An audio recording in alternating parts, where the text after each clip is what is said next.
Okay, everyone, we are back. Part 2. Does Israel have nukes? Yes. That's the spoiler alert. Yes. Well, many. Yes. Completely unregulated. Yes, completely. In fact, people just come out and say it, not just on this podcast. There was Avram Berg, who is the former Speaker of the Knesset and the former head of Foreign and Defense Committee, who would know, literally said, this is a quote, I'm going to quote him here, Israel has nuclear and chemical weapons. I don't know how much clearer it can get than that. After he said that, he was then accused of treason. So that's the funny thing about this is so many guys. Literally, if you say anything about Israel's nuclear weapons program, you will go to jail. Yeah, we might end up in jail for this episode. In the last, I renounced my citizenship. Are you still? Well, it's not on the books. But that was a COVID thing I thought we did. I thought we were not going to talk about that. Yes, we're citizens of Israel. Yeah. Sorry. Not sorry. I renounced mine. Apparently Liz has not. Well, you got to always keep something in the back pocket. That I think it was a general that we talked about the last episode. The person whose job it was to potentially set off a nuke in the Sinai, he was arrested after mentioning that to people.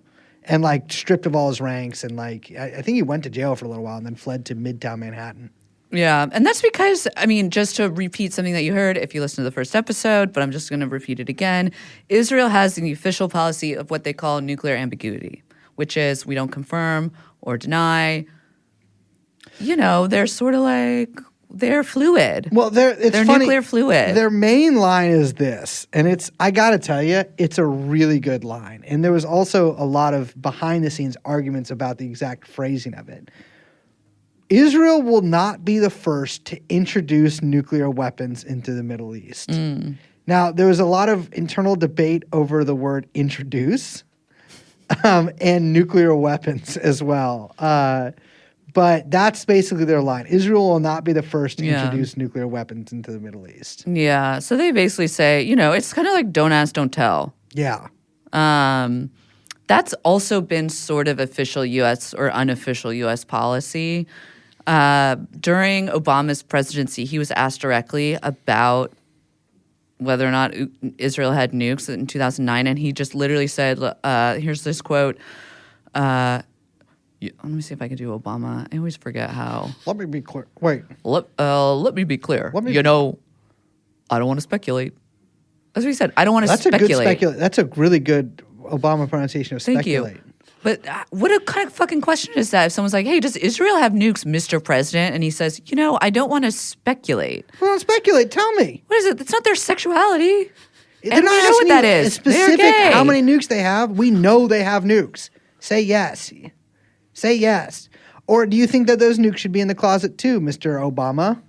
There are other articles I've seen from around this time where U.S. officials are actually referring to the nuclear weapons as Israel's unmentionables. Jesus Christ. Which is crazy. It's absurd. There was a congressional report that came out in 2008 called Chain Reaction, Avoiding a Nuclear Arms Race. And it didn't say fucking shit about Israel, except in one footnote, it says, literally in a footnote, it says, this report does not take an official position on the existence of Israeli nuclear weapons. It's crazy because the U.S. government line is literally just cribbed from the Israeli line. Yes. We also have a line of nuclear ambiguity over Israel, which is just so extraordinary to me because now it's okay, in the Cold War, all of Israel's nukes were most of Israel's nukes were aimed at the Soviet Union. I think mostly Baku and shit like that. Like infrastructure. Which, come on. You're gonna nuke Baku? Don't do that. Come on, bro. What we wouldn't have such a great F1 track. They have one in Baku? Of course they do. Wow. I think they do. They always have F1 tracks in places like Baku. Because it's who else is paying off local officials to get an F1 track in there? What do they call it? You can't do it in Munich. Baku? You got to do it in Baku. Are you Bakunian? I don't know. Well, anyways. Great name for a town. Great name for a town. I think it's a region. Well, no, it's a town, but who knows? What am I, a geography expert?